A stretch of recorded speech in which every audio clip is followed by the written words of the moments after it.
ও আমার কলিজার টুকরা ভাইয়েরা, মাথাটাকে নিচু করে জীবনের সব গুনার ফিরিস্তি গুলো একটা একটা করে স্বীকার করে আল্লাহরে বলেন, আল্লাহ আমি পাপী, আল্লাহ আমার চেয়ে বড় পাপী এই দুনিয়াতে কেউ নাই, আকাশের নিচে জমিনের উপরে আমার চেয়ে বড় পাপী কেউ নাই। একটা একটা করে আল্লাহ স্বীকার করি আমি পাপী, সব পাপের স্বীকৃতি দিলাম। পৃথিবী না জানুক আমি তো জানি আমি কি পাপ করেছি, হায় আমার পাপের করলে বিচার, বাঁচার আমার নাই উপায়। দয়াময় তুমি মাফ করো আমায়, মাফ করো। আল্লাহ তাআলা যদি দয়া করে আমাদেরকে মাফ না করে, আমাদের বাঁচার কোনো উপায় নাই। সম্মানিত ভাইরা, আসুন আমরা মূল আলোচনার দিকে চলে যাই। আমরা যে জীবনে বিপদে পড়ি, আমরা বিপদে পড়লে আমাদেরকে উদ্ধার করে কে? আল্লাহ ছাড়া আমাদের বাঁচানোর কেউ আছে? উদ্ধার করার কেউ আছে? রক্ষা করার কেউ আছে? এজন্য বিপদে পড়লে আমরা চাইবো কার কাছে? আমাদের যাই দরকার হোক আমরা ফরিয়াদ করব কার কাছে? নাকি মাজারে যেয়ে চাবেন? মাজারে যেয়ে চাবেন? অনেকে তো মাজারে যেয়ে কপাল ঘষে, আছে না নাই? মাজারে যেয়ে সন্তান চায়, আছে? এই এলাকায় নাই, এলাকার লোকদের আকীদা খালেস আমি জানি। মাজারে যেয়ে কপাল ঘষে আর সন্তান চায়। আচ্ছা, মাজারে গেলে সন্তান পাওয়া যায়? আচ্ছা, মাজারে না গেলে যদি বাচ্চা না হতো, গরু ছাগলের যে বাচ্চা হয় ওরা কোন মাজারে মানত করে বলেন? কথা কি বুঝতেছেন? এই যে প্রতি বছর গরু ছাগল ভেড়া এগুলো যে বাচ্চা দেয়, এরা কোন মাজারে যে মানত করে? এজন্য চাইতে হবে একজনের কাছে, তিনি কে? আমার প্রিয় পটুয়াখালীবাসী, মাজার জিয়ারত করা সুন্নাহ। আমরা মাজার জিয়ারত করব, আল্লাহ ওয়ালাদের কবরে যাব, আমরা সেখানে যে সালাম দিব, দোয়া করব, নিজের জন্য করব, কবরে শুয়ে থাকা মাইয়েতের জন্য করব, পুরো মুসলিম উম্মার জন্য করব। কিন্তু কবরে যিনি শুয়ে আছে ওই বাবার কাছে সন্তান চাওয়া যাবে? চাকরি চাওয়া যাবে? সফলতা চাওয়া যাবে? সফলতা দেয় কে? সবাই বলেন নাই, আওয়াজ করে বলেন, সফলতা দেওয়ার মালিক কে? এই কথাই রব্বুল আলামিন বলেন, ওয়া ইয়ামসাসকাল্লাহু বিদুররিন ফালা কাশিফা লাহু ইল্লা হু ওয়া ইয়ুরিদকা বিখাইরিন ফালা রাদ্দা লিফাদলি ইউসিবু বিহি মান ইয়াশাউ মিন ইবাদিহি ওয়া হুয়াল গফুরুর রহিম। আল্লাহু আকবার। আল্লাহ বললেন, ওয়া ইয়ামসাসকাল্লাহু বিদুররিন ফালা কাশিফা লাহু ইল্লা হু। আল্লাহ যদি তোমাকে কোনো বিপদ স্পর্শ করায়, আল্লাহ যদি তোমারে কোনো বিপদে ফেলে দেয়, ওই বিপদ থেকে উদ্ধার করার তিনি ছাড়া আর কেউ নাই। জোরে বলেন ঠিক কিনা? তিনি যদি কোনো বিপদে ফেলেন, তিনি ছাড়া বিপদ থেকে উদ্ধার করার কেউ নাই। আর তিনি যদি তোমার প্রতি কোনো অনুগ্রহ করতে চান, ওই অনুগ্রহ ঠেকিয়ে দেওয়ার ক্ষমতাও কারো নাই। আল্লাহ যদি আপনার সফলতা দিতে চায়, পৃথিবীর কোন শক্তি ওই সফলতাকে থামাতে পারে? এজন্য আল্লাহ বললেন, খবরদার, চিন্তার আকীদা খালিস করে নাও। ওয়া ইয়ামসাসকাল্লাহু বিদুররিন ফালা কাশিফা লাহু ইল্লা হু। আল্লাহ বিপদে ফেললে বিপদ থেকে উদ্ধার করার কেউ থাকে না। আর আল্লাহ যদি তোমার প্রতি দয়া দেখাতে চান, অনুগ্রহ করতে চান, ওই অনুগ্রহকে প্রতিরোধ করার মতো ক্ষমতা কারো নাই। তিনি তার বান্দাদের মধ্য থেকে যাকে ইচ্ছা তাকে দেন, যত ইচ্ছা তত দেন। তিনি ক্ষমাশীল, তিনি মেহেরবান। সুবহানাল্লাহ। তিনি ক্ষমাশীল, তিনি মেহেরবান। তাহলে এই আয়াত থেকে আমরা বুঝতে পারলাম, আমরা যদি বিপদে পড়ি আমাদেরকে কেউ বাঁচাতে পারে না। আমার বাবা আমারে বাঁচাতে পারে? হ্যাঁ? আমার মা আমাকে বাঁচাতে পারে? আমার বন্ধু আমারে বাঁচাতে পারে? আমার দলের কর্মী আমাকে বাঁচাতে পারে? আমার পীর সাহেব আমারে বাঁচাতে পারে? আমার পটুয়াখালীর ভাইয়েরা খেয়াল রাখবেন, বাঁচাতে পারে এক মহান সত্তা, উদ্ধার করতে পারে এক মহান সত্তা। চিৎকার করে বলুন, তিনি কে? আবার আল্লাহ বললেন আম্মাই ইউজিবুল মুদতাররা ইযা দাআহু ওয়া ইয়াকশিফুস সুআ ওয়া ইয়াজআলুকুম খুলাফাআল আরদ আইলাহুম মা'আল্লাহ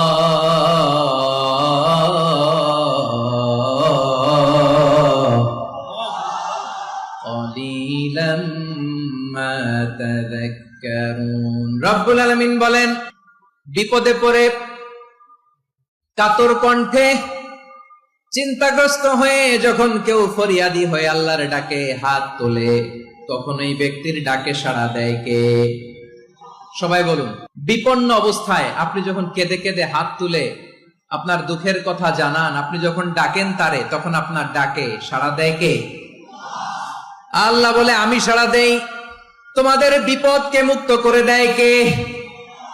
ওই আল্লাহর সাথে কোন উপাস্য আছে নাকি? কিন্তু খুব অল্প সংখ্যক লোকই তোমরা উপদেশ গ্রহণ করো। কথাটা কার? তাহলে বিপন্ন মানবতা যখন কাঁদে, মানুষ যখন বিপদে পড়ে নিরুপায় হয়ে ফরিয়াদ করে, তার ডাক শোনার কেউ নাই একজন ছাড়া। চিল্লায় বলেন তো তিনি কে? এজন্য আমরা ফরিয়াদের হাত কার দিকে তুলব? প্রিয় পটুয়াখালী বলেন, ফরিয়াদের দুটো হাত আমরা কার দিকে তুলবো? এবং খেয়াল রাখতে হবে, মাথার সাথে সেট করে নিতে হবে, আল্লাহ ছাড়া আমাকে উদ্ধার করার কেউ নাই। এই পৃথিবীতে কেউ আপন না। প্রিয় ভাই, বিপদে বললে বোঝা যায় কেউ আপন না। আপন শুধু একজন মহান সত্তা, তিনি কে? এটা কি আপনারা খেয়াল রাখতে পারবেন? হ্যাঁ, বিপদে আপদে কেউ আমাদের বাঁচাতে পারে না, তরাতে পারে না, মুক্তি দিতে পারে না, উদ্ধার করতে পারে না, একমাত্র আমার প্রভু ছাড়া, আল্লাহ ছাড়া। চিল্লায় বলেন ঠিক কিনা? এবং প্রিয় পটুয়াখালীর ভাইয়েরা, মাথার সাথে এটা সেট করে নিতে হবে যে আমাদের পুরো জীবনটাই পরীক্ষা। পুরো জীবনটাই কি? The life is a test. পুরো জীবনটাই পরীক্ষা। এই জীবনে বিপদ আসবে, আপদ আসবে, পরীক্ষা আসবে, সবার জীবনে এটা থাকে। এক একজনের পরীক্ষা এক এক রকম। আমার পরীক্ষা একরকম, মাসুদ ভাইয়ের পরীক্ষা একরকম, চৌধুরী সাহেবের পরীক্ষা একরকম, আপনার পরীক্ষা একরকম, ওনার পরীক্ষা আবার আরেক রকম। পুরো পৃথিবীটাই পরীক্ষা ক্ষেত্র, সবাই পরীক্ষা দিচ্ছি, কিন্তু কারো পরীক্ষা প্রশ্নের সাথে কারোটার মিল নাই। সুবহানাল্লাহ পড়বেন না? পুরোটাই পরীক্ষা ক্ষেত্র, সবাই পরীক্ষার্থী, কিন্তু প্রশ্নপত্র একটার সাথে আরেকটা মিলে না। One doesn't match the other. একজনেরটার সাথে আরেকজনেরটা মিলে না। কাউকে আল্লাহ তাআলা ধনী বানিয়ে পরীক্ষা করেন। কি বানিয়ে? কথা কি বুঝতেছেন নাকি কষ্ট হচ্ছে? কষ্ট হচ্ছে আপনাদের? কাউকে আল্লাহ ধনী বানিয়ে পরীক্ষা করেন, আবার কাউকে আল্লাহ তাআলা গরিব বানিয়ে পরীক্ষা করেন, কাউকে আল্লাহ অসুস্থ বানিয়ে পরীক্ষা করেন। কেউ দেখবেন যে দুরারোগ্য ব্যাধিতে আক্রান্ত, ডাক্তার বলেছে আর সময় নাই, দুরারোগ্য ব্যাধি, ক্যান্সার, যার নেই কোনো অ্যান্সার, তার জন্য পরীক্ষা হচ্ছে এই রোগ। আরেক লোক দেখবেন তার আবার রোগ বালাই নাই, মাশাআল্লাহ, তাকে আল্লাহ তাআলা আর্থিক দৈন্যতা, দারিদ্রতা দিয়ে পরীক্ষা করছেন। এরকম আছে না নাই? টাকা পয়সা নাই, দিন আনে দিন খায়, যা আছে তাতে চলে না, এটা তার জন্য পরীক্ষা। আবার আরেক শ্রেণীর লোক দেখবেন তাকে আল্লাহ অসুস্থতাও দেয় নাই, দারিদ্রতাও দেয় নাই, তার দাম্পত্য জীবনের সমস্যা আছে না নাই? স্ত্রী কথা শোনে না, অথবা ছেলে মেয়ে কথা শোনে না। তাহলে পরীক্ষা সবার জীবনে আছে, এক একজনের পরীক্ষাটা এক এক রকম। আল্লাহ তাআলা দেখতে চায় যে এই পরীক্ষার সময় আমরা কিরকম রেসপন্স করি, how to deal with the test, কিভাবে এই বিপদ আপদ পরীক্ষাগুলোকে আমরা হ্যান্ডেল করব, ডিল করব। এটা হচ্ছে আজকের আলোচনার বিষয়। বুঝতে পেরেছেন সবাই আমার প্রিয় ভাইয়েরা? তাহলে পরীক্ষাময় আমাদের জীবন, বিপদ আপদ পরীক্ষা, এটা মানুষের পিছু ছাড়ে না। সবার জীবনে পরীক্ষা আছে। নবীদের জীবনেও পরীক্ষা ছিল। সাহাবারা জিজ্ঞেস করেছেন, ইয়া রাসূলুল্লাহ, আইয়ুন নাসি আশাদ্দু বালাআন ফিদ দুনিয়া, এই দুনিয়ার বুকে কাদের পরীক্ষা সবচেয়ে বেশি? বিশ্বনবী বলেছেন, আল আম্বিয়া। এই পৃথিবীতে সবচেয়ে বেশি পরীক্ষা আল্লাহ তাআলা নিয়ে থাকেন নবীদের। কাদের? নবীদের। সুম্মাল আমসাল ফাল আমসাল, এরপরে নবীদের পরের স্তরে যারা, তাদের পরীক্ষা। এরপরে তাদের পরের স্তরে যারা, তাদের পরীক্ষা। সিদ্দিকিনদের, শুহাদাদের, সালিহিনদের, আল্লাহওয়ালাদের। যার ঈমান যত মজবুত, তার জীবনে পরীক্ষাও তত বেশি। চিল্লায় বলেন ঠিক কিনা? তাহলে মুমিনরা, বিশ্বাসীরা, আমরা কি পরীক্ষা বিপদ আপদে ভয় পাই? হ্যাঁ, বিপদ দেখলে ভয় লাগে আপনাদের? ভয় লাগে? হ্যাঁ, না। মুমিনরা বিপদে ভয় পায় না, তারা হতাশ হয় না, সুবহানাল্লাহ, তারা নিরাশ হয় না, বিশ্বাসীরা হাল ছেড়ে দেয় না, তারা ভরসা রাখে একজনের উপর, চিল্লায় বলতে হবে তিনি কে। কারণ মুমিন জানে the grief isn't permanent, the test isn't permanent, the struggle in our life isn't permanent. আমাদের জীবনের দুঃখ, কষ্ট, স্ট্রাগল এগুলো পার্মানেন্ট নয়। After every difficulties there is an ease. সব কষ্টের পরেই একটা সুখ আছে না নাই? রব্বুল আলামিন বলেন ফা ইন্না মাআল উসরি ইউসরা, ইন্না মাআল উসরি ইউসরা, ভয় পেও না, চিন্তা করো না, কষ্টের সাথেই আমি রেখে দিয়েছি স্বস্তি। সুবহানাল্লাহ বলেন। মুমিন জীবনে বিপদ যত বেশি, কষ্ট যত বেশি, তার সামনে সফলতা তার চেয়েও বেশি, ঠিক কিনা বলেন? কারণ বিশ্বাসীরা জানে রাত্রি যত গভীর হয়, সুবহে সাদিকের সময় তত আগাতে থাকে। গর্ভবতী নারীর পেটের ব্যথা যত বাড়তে থাকে, ঘরে নতুন মেহমান আগমনের সময় ঘনাতে থাকে। মুমিনদের উপর বিপদ, অত্যাচার, আপদ, পরীক্ষা যত বাড়তে থাকে, কালেমার পতাকা উড্ডয়নের সময় কাছে আসতে থাকে। বিশ্বাসীদের এগুলো হিসাব মিলানো অনেক আগে, এগুলো অনেক আগে হিসাব মিলানো। দুঃখের আধার শেষে সুখের আলো মিটি মিটি হাসে, চিল্লায় বলেন ঠিক কিনা? দুঃখের আধার শেষে আলোর প্রভাত হাসে, হতাশার কালো মেঘে যায় গো ভেসে, হতাশার কালো মেঘে যায় গো ভেসে। দুঃখের আধার শেষে আলোর প্রভাত হাসে, হতাশার কালো মেঘে যাই গো ভেসে, হতাশার কালো মেঘে যাই গো ভেসে। কোরআনের পাতায় পাতায় দেখো, ইমানের পথ ঢাকা ব্যথার কাটায়। কোরআনের পাতায় পাতায় দেখো, ইমানের পথ ঢাকা ব্যথার কাটায়। ভেঙে পড়ো না প্রভু হতাশ হয়ে, ভেঙে পড়ো না প্রভু হতাশ হয়ে, জ্বলে পুড়ে খাঁটি সোনা হও গো শেষে, জ্বলে পুড়ে খাঁটি সোনা হও গো শেষে।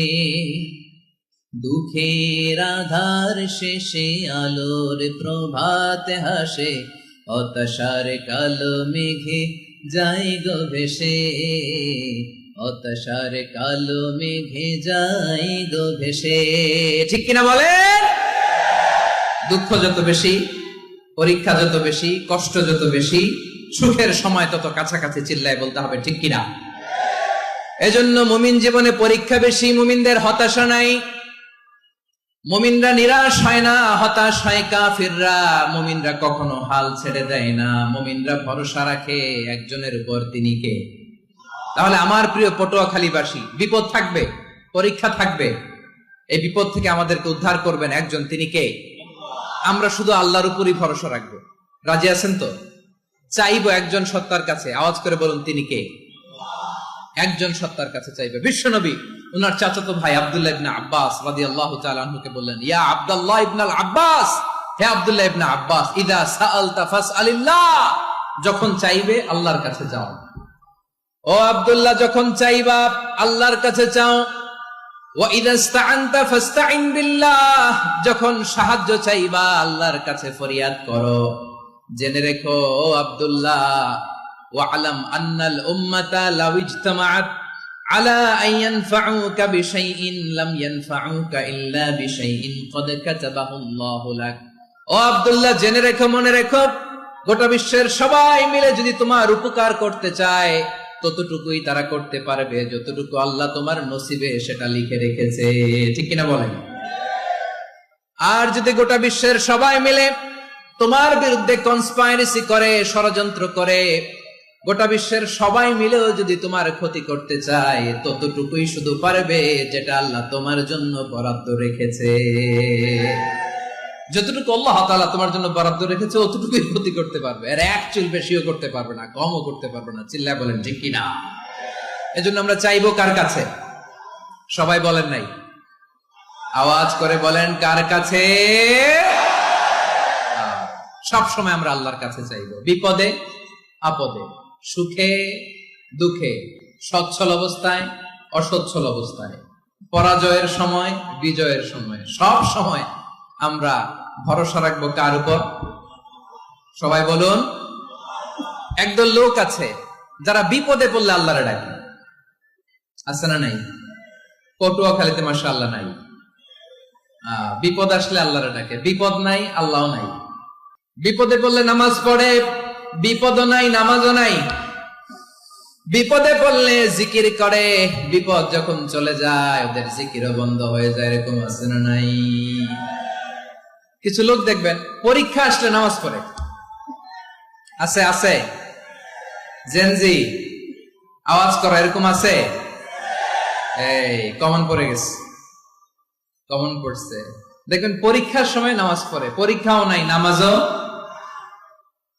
আছে। এরকম কিছু লোক আছে অসুস্থ হলে আল্লাহরে বড্ড ভালোবাসে, আল্লাহরে খুব ডাকে। অসুস্থ হইলে, অসুস্থতাও নাই, আল্লাহ স্মরণও নাই। দেখবেন কিছু লোক নির্বাচন আসলে খুব আল্লাহওয়ালা হয়ে যায়, তখন দেখবেন মাথার মধ্যে হেজাব লাগায়, পাঞ্জাবি লাগায়, আল্লাহওয়ালা হয়ে যায়। নির্বাচনও নাই, এরপরে আল্লাহর কথাও নাই, আছে না নাই? না, এরকম হওয়া যাবে না। সব সময় আমরা আল্লাহরে ডাকবো, বিপদে আপদে সব সময় ভরসা রাখবো আমরা একজনের উপর। আওয়াজ করে বলেন তিনি কে? একথায় আল্লাহ তাআলা আমাদের চোখে আঙ্গুল দিয়ে জানিয়ে দিলেন, ফাইদা রাকিবু ফিল ফুলকি দা'আউল্লাহ মুখলিসিনা লাহুদ্দিন ফালাম্মা নাজ্জাহুম ইলাল বাররি ইযা হুম ইউশরিকুন। আল্লাহ বলে একদল লোক আছে, তারা যখন নৌযানে চড়ে, জলযানে চড়ে, সাগরের মধ্যে যখন জাহাজে চড়ে, লঞ্চে চড়ে, তারা যখন তুফানের সম্মুখীন হয় তখন তারা আল্লাহরে বড্ড বেশি ডাকে, একান্ত ভাবে ডাকে, বিশুদ্ধ চিত্তে ডাকে। আবার তুফান থেকে তাদেরকে সেফ জোনে নিয়ে, নিরাপদ জোনে নিয়ে যখন বন্দরে আমি আল্লাহ তাদেরকে ভিড়িয়ে দেই, ওই লোকগুলো আবার আমি আল্লাহর সাথে শিরিক করে। এরকম আছে না নাই? জাহাজে উঠছে, সাগরের মাঝখানে তুফান, ওই সময় দেখবেন আল্লাহ কারে কয়। এই কথা তো আপনাদেরকে বোঝানো সহজ, আপনার তো নদীর দেশের মানুষ। লঞ্চে চড়েন নাই কারা কারা? দেখি, লঞ্চে চড়ছেন? হ্যাঁ, লঞ্চে চড়ে নাই এরকম একজনও নাই এখানে। আচ্ছা, লঞ্চে উঠছেন কে কে? দেখি। মাশাআল্লাহ মাশাআল্লাহ মাশাআল্লাহ, ঠিক আছে, আপনাদের বোঝানো সহজ। আচ্ছা, লঞ্চে উঠে তুফানের সম্মুখীন হয়েছেন, জলোচ্ছ্বাস সবাই? মাশাআল্লাহ। তো এই ওয়াজ তো আপনাদের মুখস্থ, ঠিক কিনা বলেন? আমার বলার দরকার নাই, বলেন। মাঝ নদী, তুফান, জলোচ্ছ্বাস, জলের মধ্যে উচ্ছ্বাস, ঢেউ, টর্নেডো, সাইক্লোন, মেঘের ঘনঘটা, পরিবেশ ঘুটঘুটে অন্ধকার, লঞ্চ একবার এদিকে আরেকবার ওইদিকে, ভিতরে কি অবস্থা হয় বলেন তো? হ্যাঁ, তখন মুসলিম আল্লাহর ডাকে, হিন্দু আল্লাহর ডাকে, ঠিক কিনা বলেন? আস্তিক আল্লাহর ডাকে, নাস্তিক আল্লাহর ডাকে, ঠিক কিনা?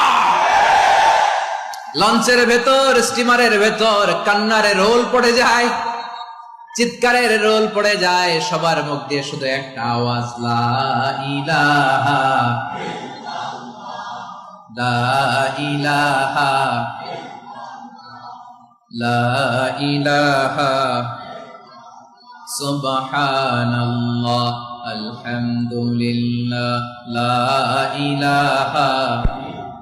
আল্লাহ নামের জিকির করবে যারা, আল্লাহর কাছে প্রিয় তারা, আল্লাহর কাছে প্রিয় যারা, জান্নাতে প্রবেশ করবে তারা, জোরে লা ইলাহা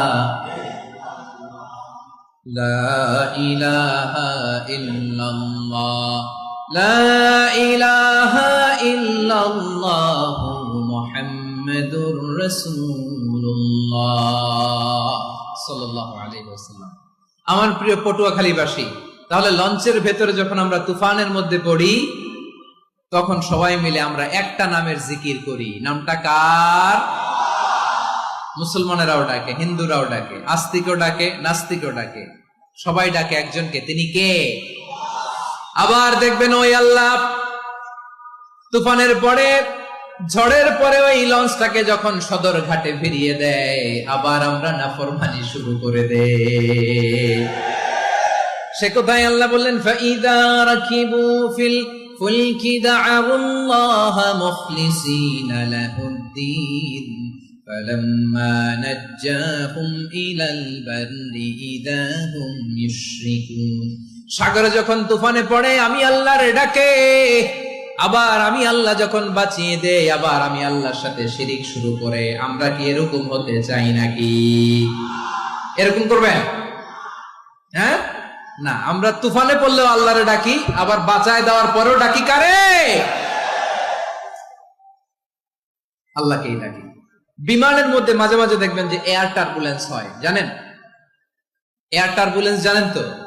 মাঝে মাঝে বিমানটা বাউন্সিং করে, বাম্পি, ভেরি বাম্পি ওয়েদার। শোনেন নাই? 40,000 ফিট উপরে যখন থাকে, তখন পাইলট মাঝে মাঝে বলে, dear passengers, ladies and gentleman, right now we are flying 40,000 feet above the ground and we are passing very air turbulence, very heavy air turbulence right now. Please fasten your seat belt. দেখবেন মাঝে মাঝে বলে যে, ভদ্র মহিলা, ভদ্র মহোদয়গণ, আমরা 40,000 ফিট উপর দিয়ে যাচ্ছি আর এয়ার টার্বুলেন্স ফেস করছি, মেহেরবানি করে আল্লাহর হস্তে সিট বেল্ট বাঁধুন। তখন বিমানটা এরকম বাউন্সিং করে, শেকিং করে। আপনারা মুখোমুখি হয়েছেন? ইদানিং এই এয়ার টার্বুলেন্স বেড়ে গিয়েছে। গত বছর আমার ইন্টারন্যাশনাল অনেকগুলো ফ্লাইট ছিল, তো আমি দেখলাম যে আগের ফ্লাইট গুলোর তুলনায় এখন এয়ার টার্বুলেন্স খুব বেশি। আমি একটু রিসার্চ করে দেখলাম, ক্লাইমেট চেঞ্জের কারণে, জলবায়ু পরিবর্তনের কারণে আকাশের বাতাসের মুভমেন্টে পরিবর্তন হয়েছে, ফলে এখন বিমান শেকিং করে বেশি, বাউন্সিং, বাম্পি ওয়েদার। তো বলেন তো, 40,000 ফিট উপরে যখন আপনি, কয় হাজার ফিট? সবাই বলুন, কয় হাজার ফিট? 40,000 ফিট উপরে যখন আপনি, তখন যখন বিমানটা এরকম বাউন্সিং করে, সবাই যখন ভমিটিং করে বিমান নষ্ট করে দেয়, বমি করে, তখন বাঁচানোর কে আছে আল্লাহ ছাড়া? কেউ আছে? ওই মুহূর্তেও সবাই মিলে একজন ডাকে আওয়াজ করে বলেন, তিনি কে?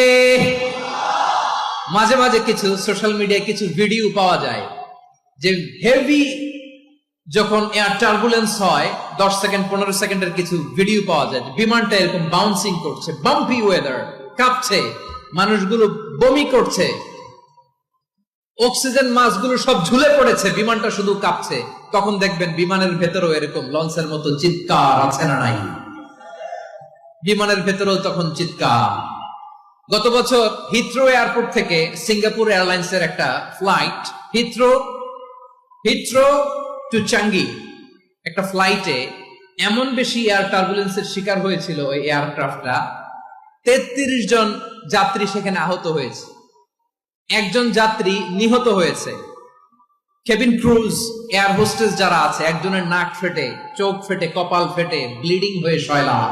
প্রিয় ভাইরা, ওই 40,000 ফিট উপরে বিমানটা যখন কাঁপবে, তখন আমাদেরকে আল্লাহ ছাড়া আর কেউ বাঁচানোর আছে? এত আসতে বললে হবে? ওই কঠিন মুহূর্তে আমার বাবা আমারে বাঁচাতে পারে, আমার বন্ধু আমারে বাঁচাতে পারে। এই গ্রাউন্ডে, জমিনের বুকে আমার প্রোটোকল, আমার ক্ষমতা, আমার দাম্ভিকতা, কোনো কিছু আমারে বাঁচাতে পারে একজন ছাড়া। চিল্লায় বলতে হবে, তিনি কে? সে আল্লাহ বললেন, গোলাম, আমি বিপদের সময় ঠিকই তোমাদের বাঁচিয়ে নেই। ওই বিমানের ভেতরে 40,000 ফিট উপরে যখন তোমরা এয়ার টার্বুলেন্সের শিকার হও, তখন নাস্তিকও আল্লাহরে ডাকে, হিন্দু আল্লাহরে ডাকে। জোরে বলেন ঠিক কিনা? আবার বিমানটা যখন শান্ত হয়ে যায়, একটু পরেই বিমানের স্ক্রিনের মধ্যে হিন্দি সিনেমা খোঁজে। বিমানের স্ক্রিনে কিন্তু বিশাল ওখানে আফলাম ফিল্মের একেবারে বোঝাই করা। বিমানটা শান্ত হলে আবার হিন্দি সিনেমা দেখা শুরু করে। একটু আগে ডাকছিল কারে? দেখবেন বাংলাদেশে আমাদের ক্রিকেটাররা যখন অন্য কোনো দেশের সাথে খেলে, অনেক সময় এমন হয়, বল বাকি একটা, রান দরকার 6টা। বল বাকি কয়টা? পটুয়াখালী বুঝে নাই বোধ হয়। বল বাকি কয়টা? রান দরকার। আপনি দেখবেন ক্যামেরাম্যান তখন গ্যালারিতে খালি দেখায় দর্শকদের যে কি অস্থিরতা। হিপ হপ স্টাইলের মেয়েটা, যে মেয়েটার ওড়না এতক্ষণ ছিল গলায়, এতক্ষণ কইছিল, ওই মেয়েটা দেখবেন ওড়নাটা টেনে মাথায় দিয়ে এরকম মুনাজাত ধরতেছে, আল্লাহ আল্লাহ, একটা সক্কা, আল্লাহ আল্লাহ, আমার লাল সবুজের পতাকারে তুমি অপমানিত কইরো না আল্লাহ, ইন্ডিয়ার সাথে আমাদের খেলা আল্লাহ আল্লাহ, একটা সক্কা, একটা একটা। পুরো পুরো খেলা জুড়ে এই মেয়ের ওড়না ছিল গলায়, কিন্তু যখন 1 বলে 6 রান দরকার, ওড়না চলে আসছে কোথায়? মাথায়। আবার মুনাজাত আছে না নাই? ঠিকই বাংলাদেশের দামাল ছেলে এমন এক শট মারলো, বল চলে গেল স্টেডিয়ামের বাইরে, ছক্কা, জিতে গেলাম আমরা। পুরো স্টেডিয়াম জুড়ে চিৎকার, হই হুল্লোড়, মৌজ মাস্তি। যেই মেয়েটা মাথার মধ্যে ওড়না দিয়ে এতক্ষণ সুবহানাল্লাহ সুবহানাল্লাহ বলে আল্লাহর কাছে দোয়া করেছে, ওই মেয়ে এখন আবার ওড়না ফেলে দিয়ে নাচা শুরু করে দিয়েছে। তাহলে আল্লাহর ভয়, আল্লাহর প্রতি আস্থা, বিশ্বাস, ভালোবাসা, এটা কি ক্ষণিকের জন্য? মানে আমার যখন লাগবে তখন আল্লাহর ইউজ করবো নাকি? হ্যাঁ, বিপদে আপদে, সুখের সময় দুঃখের সময়, সচ্ছল অসচ্ছল অবস্থায় বিশ্বাসীরা ভরসা রাখে একজনের উপর। চিৎকার করে বলো, পটুয়াখালী যিনি কে? সে আল্লাহ বললেন, গোলাম মনে করো না জাহাজ থেকে সদরঘাটে ভিড়িয়ে দিলাম, তুমি নিরাপদ হয়ে গেছো। মনে করো না 40,000 ফিট থেকে সেফ ল্যান্ডিং এর পরে এয়ারপোর্টে নেমে গেলেই তুমি নিরাপদ হয়ে গেছো। ও মিয়া, বিপদ কি শুধু সাগরে আর আকাশে? ঘরের ভেতরও বিপদ আসতে পারে কি পারে না? এজন্য সূরা মুলক আল্লাহ বললেন, আমিনতুম মান ফিস সামাই আন ইয়াখসিফা বিকুমুল আরদা ফাইযা হিয়া তামুর। তোমরা কি ভাবছো তোমরা নিরাপদ? সাগরের মধ্যে তুফান, আল্লাহ আল্লাহ ডাকলাম, সদরঘাটে যে পড়ছি, বেঁচে গেছেন তো আপনি। আর পাবে আপনারে আল্লাহ? আল্লাহর তো সাগরের মাঝখানে তো আল্লাহ আপনার পাইছিল, আর তো পাবে না। আর পাবে আপনারে? আর আল্লাহ ধরতে পারবে আপনারে? ঘরের ভেতরও বিপদ দিয়ে আটকাতে পারে কে? 5 স্টার 7 স্টার হোটেলের ভেতরও আমাকে বিপদের মধ্যে ফেলে দিতে পারেন কে? আল্লাহ বললেন, তোমরা কি ভেবেছো তোমরা নিরাপদ? আমি চাইলে ল্যান্ডস্লাইডস, ভূমি ধস দিয়ে 1 লক্ষ 1 মুহূর্তে নিয়ে যেতে পারি। এক সুনামি দিয়ে থাপ্পড় মেরে 3 লক্ষ সাগরের ভেতরে ঢুকায় দিতে পারি। 1 সেকেন্ডও লাগে না আমার। أم أمنتم من في السماء أن يرسل عليكم حاصبا فستعلمون كيف نذير। আল্লাহ চাইলে আকাশ থেকে পাথর বৃষ্টি নাজিল করতে পারেন কি পারেন না? এই মুহূর্তে এখানে ভূমিকম্প দিতে পারেন কি পারেন না?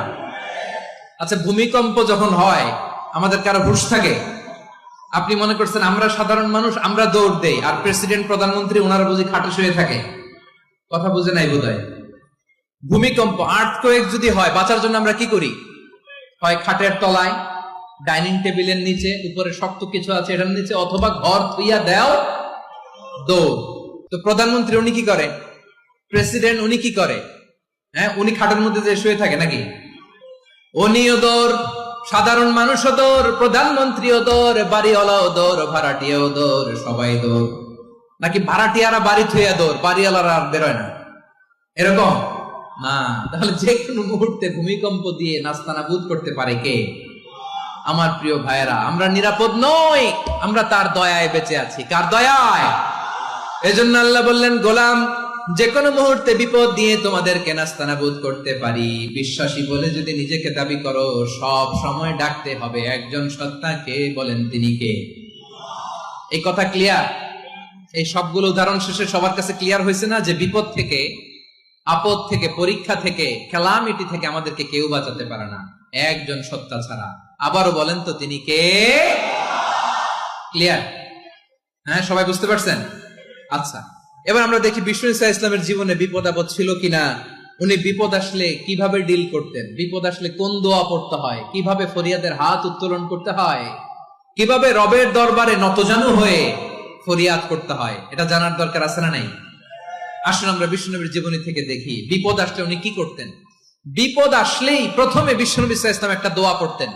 কি পড়তেন?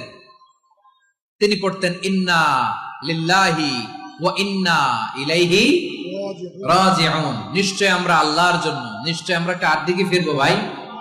আবার কার দিকে ফিরবো?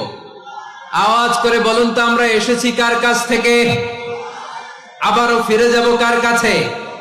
এজন্য বিশ্বনবী পড়ছেন ইন্না লিল্লাহি ওয়া ইন্না ইলাইহি রাজিউন। নিশ্চয় আল্লাহর জন্য, ওই আল্লাহর দিকেই আমরা ফিরে যাব।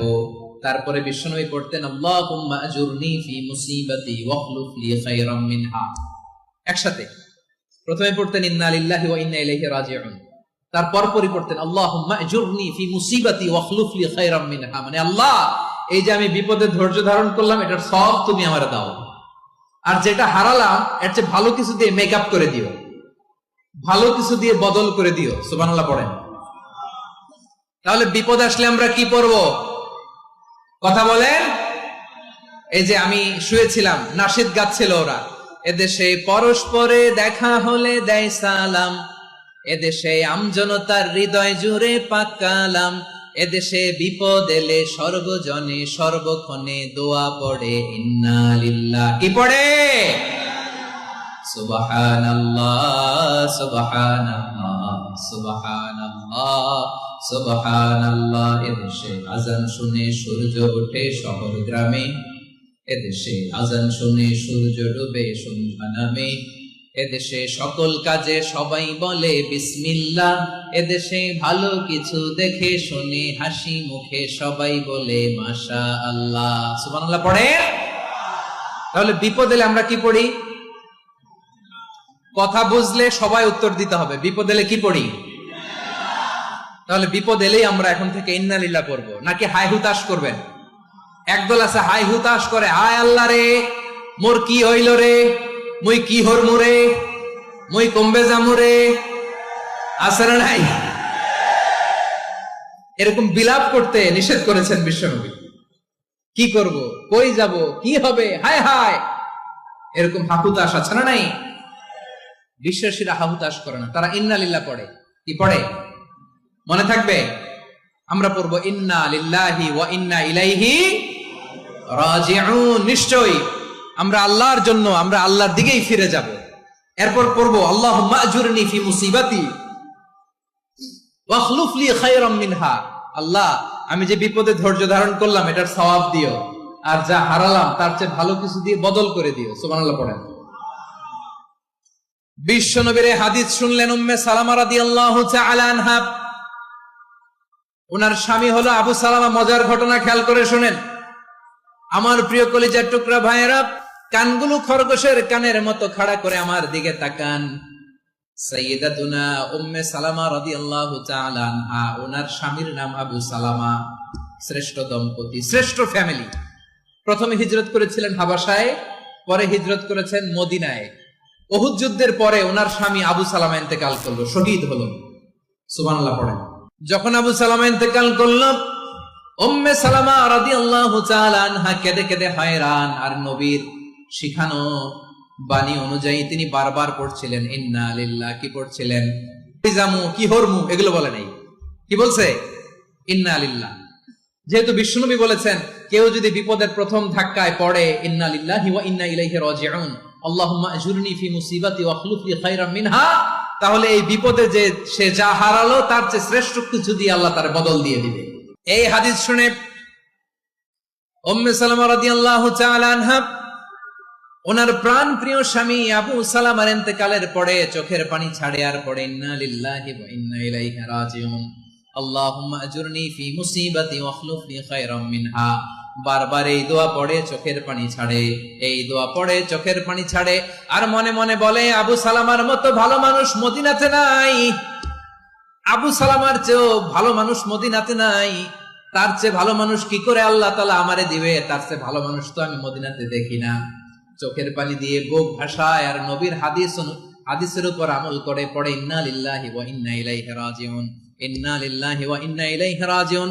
পড়তে পড়তে চোখের পানি ছাড়ে আর চিন্তা করে বিশ্বনবী বললেন এই দোয়া পড়লে যেটা হারালাম তার চেয়ে ভালো কিছু দিয়ে আল্লাহ পুরস্কার দেয়। আবু সালামের চেয়ে ভালো মানুষ মদিনার মধ্যে আর কে হতে পারে? কি আজীব তামাশা, কি অবাক করা ঘটনা। কিছুদিন পরে দেখা গেল সাইয়্যিদুল মুরসালিন রাহমাতাল লিল আলামিন স্বয়ং বিশ্ব নবী উম্মে সালামাকে বিয়ের প্রস্তাব পাঠিয়েছে। স্বয়ং বিশ্ব নবী উম্মে সালামা রাদিয়াল্লাহু তাআলা আনহাকে বিয়ের প্রস্তাব পাঠিয়েছেন। উনি রাজি হয়ে গেলেন, বিয়ে হয়ে গেল, উনি হয়ে গেলেন উম্মুল মুমিনিন, আমাদের মা, পুরো মুসলিম উম্মার মা। চিৎকার করে বলেন আল্লাহু আকবার। তাহলে আমার প্রাণ প্রিয় ভাইয়েরা, বিপদে পড়লে আমরা পড়বো ইন্না লিল্লাহি ওয়া ইন্না ইলাইহি রাজিউন, আল্লাহুম্মা আজুরনি ফি মুসিবাতি ওয়া খলুফনি খায়রাম মিনহা। পড়বেন? পড়বেন না? যারা যারা বিপদ আসলে এই দোয়াটা পড়বেন এখন থেকে, আওয়াজ করে ইনশাআল্লাহ বলেন। যা হারাইছেন তার চেয়ে শ্রেষ্ঠ জিনিস দিয়ে বদলা দিবে কে? বিশ্বাস হয়? একটু সন্দেহ লাগে মনে হয়, একটু সন্দেহ আছে? যাদের বিশ্বাস হবে তাদেরকে আল্লাহ উত্তম বদলা দিবে, ঠিক কিনা বলেন? তাহলে বিপদে পড়লেই প্রথমে আমরা এটা পড়ব। দোয়াগুলো যদি এখন মুখস্থ না হয়, এই যে রেকর্ডিং হচ্ছে, পেয়ে যাবেন, কালকেই পেয়ে যাবেন। শুনে শুনে মুখস্থ করবেন। আমার মায়েরা, আমার বোনেরা, আপনাদের জন্য 3টি মাঠের অ্যারেঞ্জমেন্ট করা হয়েছে, আমি জানি। আপনারা এই দোয়াগুলো পড়বেন, আপনার স্বামীকে শেখাবেন, সন্তানকে শেখাবেন, আপনার পুরো পরিবারটাকে জান্নাতের টুকরো বানিয়ে দিবে কে? তাহলে বিপদ আসলে প্রথমে কি পড়তে হবে এটা জেনে গেলাম। এরপরে বিপদ আসলে নিজেকে কি করে আল্লাহর কাছে সঁপে দিতে হয় এটাও জানার দরকার আছে না নাই? বিপদে প্রথমে ইন্না লিল্লাহ করলাম, ধৈর্য ধারণ করলাম, বিপদ থেকে উদ্ধারের সর্বোচ্চ চেষ্টা করলাম। আমার কাজ যখন শেষ, তখন আমি আমার এই বিষয়টা আল্লাহর কাছে সঁপে দিব। কার কাছে সোপর্দ করব? কার কাছে? বিপদে বললে কেমন করে নিজেকে আল্লাহর কাছে সঁপে দিতে হয়, আসুন সাইয়েদনা ইব্রাহিম আলাইহিস সালামের জীবনী থেকে জানি। আল্লাহর খলিল ইব্রাহিম আলাইহিস সালাম আমাদের মতো সমাজ ব্যবস্থা পায় নাই। আমরা জন্মের পরে আমাদের কানের ভেতরে আজান দিয়েছে কে? একামত দিয়েছে কে? আমাদের বাপদাদারা আমাদের কানে আজান দিয়েছে কি? দেয় নাই। আমাদের জন্মের পরেই তো আজান, একামত, বাড়ির পাশে মসজিদ, প্রতিদিন আজান, জুমার খুতবা, প্রতি মাসে মাসে তাফসীরুল কোরআন মাহফিল, মসজিদ, মিনারা, অভাব নাই, ঠিক কিনা বলেন? আপনি যেই সুন্দর ইসলামিক এনভায়রনমেন্ট পেয়েছেন, আমাদের ইব্রাহিম খলিল উনিও কি এরকম পেয়েছিলেন? হ্যাঁ, উনি জন্মের পর পরে ওনার কানে আজান দিয়েছে কেউ? আমার প্রিয় ভাইরা, আগা গোড়া একটা শিরকি পরিবেশ উনি জন্মগ্রহণ করেছে। উনি ছাড়া ওই তল্লাটে একজনও আল্লাহর উপর বিশ্বাসী নাই। কল্পনা করতে পারেন? গোটা তল্লাটে, গোটা দেশে বিশ্বাসী মুমিন, আল্লাহর উপর বিশ্বাস স্থাপনকারী কয়জন? সবাই বলেন কয়জন? বাকি সব মুশরিক। বাকি সব মুশরিক নিজের সাথে নিজে শক্ত বোঝাপড়া করে, অ্যানালজি করে, সেলফ কনভারসেশন করে উনি মহা সত্যের সন্ধান পেয়েছেন। উনি আকাশের তারা দেখে ভাবে মনে হয় এটাই আমার খোদা, পরে দেখে তারা নাই, মনে মনে বলে না তাইলে এটা না। আবার চাঁদ দেখে বলে চাঁদটা বড় মায়া লাগে, মনে হয় এটাই আমার রব, পরে দেখে চাঁদও নাই, কয় না এটা না। এরপরে দ্বীপ প্রহরের জলজলে সূর্যটা খাঁ খাঁ করে গোটা পৃথিবীটারে রৌদ্র দিয়ে তাতিয়ে রাখে। তিনি ভাবলেন মনে হয় এটাই আমার রব, কারণ এটাই তো সবচেয়ে বড়। কিন্তু বিকেল বেলা ওই সূর্যটাও যখন চলে যায়, সাইয়েদনা ইব্রাহিম বলে না এটাও তো নাই, আমার খোদা যদি আমারে ছেড়ে চলে যায়, বিপদে পড়লে আমারে উদ্ধার করবে কে? এভাবে নিজের সাথে অ্যানালজি, সেলফ কনভারসেশন করতে করতে করতে তিনি মহা সত্যের সন্ধান পেয়েছেন। সুবহানাল্লাহ পড়েন। সব শেষে তিনি ডিসিশন নিয়ে ঘোষণা দিলেন, ইন্নী ওয়াজ্জাহতু ওয়াজহিয়া লিল্লাযী ফাতারাস সামাওয়াতি ওয়াল আরদা হানিফান ওয়া মা আনা মিনাল মুশরিকিন। নিশ্চয় আমি এমন সত্তার দিকে মনোনিবেশ করলাম, মুখাপেক্ষী হলাম, যিনি আকাশ বানিয়েছেন, জমিন বানিয়েছেন, আমি মুশরিক নই। সুবহানাল্লাহ। পারতেন? আপনি পারতেন? কেউ নাই, লক্ষ লক্ষ মুশরিক, আপনি একা। ওনার মতো এরকম বিচক্ষণতা দিয়ে আল্লাহরে খুঁজে পাইতে পারতেন আপনি?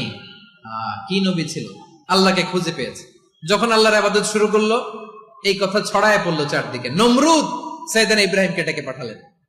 নমরুদ বলে, ইব্রাহিম তুমি নাকি মূর্তির পূজা না করে কোন নতুন রবের ইবাদত করো, কে তোমার রব? সাইয়েদনা ইব্রাহিম বললেন, রব্বি আল্লাযী ইউহয়ী ওয়া ইউমীত, আমি এমন রবের ইবাদত করি যিনি জীবন দেন, যিনি মৃত্যু দেন। নমরুদ বলে, তাই নাকি? তোমার রব জীবন দেয় মৃত্যু দেয়, আর এটা তো আমি দেই, আমিও তো জীবন দেই, আমিও তো মৃত্যু দেই। সাইয়েদনা ইব্রাহিম বললেন, কেমন করে তুমি জীবন দাও মৃত্যু দাও একটু দেখাও তো। নমরুদ জেলখানা থেকে দুজন কয়েদিকে ডেকে আনলো, কয়েদি এনে অর্ডার করলো, একটাকে এখনই শিরোচ্ছেদ, হেড অফ, ডেথ পেনাল্টি, মৃত্যুদণ্ড দেয়া হলো, ফিনকি দিয়ে রক্ত বেরোলো। নমরুদ বলে, দেখো দুজনকে ধরে আনলাম, একজন কয়েদিকে দিলাম ডেথ পেনাল্টি, মৃত্যুদণ্ড, ওরে মৃত্যু দিলাম, আরেকজন যে দাঁড়িয়ে আছে চাইলে ওরেও আমি মৃত্যুদণ্ড দিতে পারি, কিন্তু না, ওরে আমি দিব না, ওরে আমি বাঁচাইয়া দিলাম, ছেড়ে দিলাম, মানে জীবন দিলাম। দেখো ইব্রাহিম, তোমার চোখের সামনে একজনরে মৃত্যু দিলাম, আরেকজনরে জীবন দিলাম। আপাত দৃষ্টিতে তাই তো, একজনরে তো জীবন দিল, আরেকজনরে মৃত্যু দিল। সাইয়েদনা ইব্রাহিম এবার বিপাকে পড়ে গেলেন, কিন্তু এক একজন নবীকে আল্লাহ এমন উইজডম বিচক্ষণতা দিয়ে এই জমিনে পাঠিয়েছেন, মুহূর্তের মধ্যে আল্লাহর খলিল ইব্রাহিম বললেন, فإن الله يأتي بالشمس من المشرق فأت بها من المغرب فبهت الذي كفر। আল্লাহর খলিল ইব্রাহিম বললেন, নমরুদ বুঝলাম তুমি জীবন দাও মৃত্যু দাও দেখলাম, কিন্তু আমার রব, আমার আল্লাহ প্রতিদিন সকালবেলা উষা লগ্নে ওই পূর্ব দিগন্ত থেকে সূর্যটাকে উদিত করেন, সাঁঝের বেলা, বিকেল বেলা, কুথুরি লগ্নে, সন্ধ্যা বেলা ওই দ্বিপ্রহরের জল জলে সূর্যটাকে পশ্চিম দিগন্তে ডুবিয়ে দেন। মানে সকালবেলা পূর্ব দিক থেকে উদিত করা সূর্যটাকে পশ্চিম দিকে বিকেলে তিনি ডুবিয়ে দেন। তুমি যদি পারো ওই সূর্যটাকে পশ্চিম দিক থেকে উদিত করে পূর্ব দিকে ডুবিয়ে দাও। সুবহানাল্লাহ পড়বেন না? দেখেন, ইনস্ট্যান্ট ইন্টেলেক্ট, মুহূর্তে বিচক্ষণতা, উইজডম কাকে বলে? নমরুদ পারবে? নমরুদের বাপ পারবে?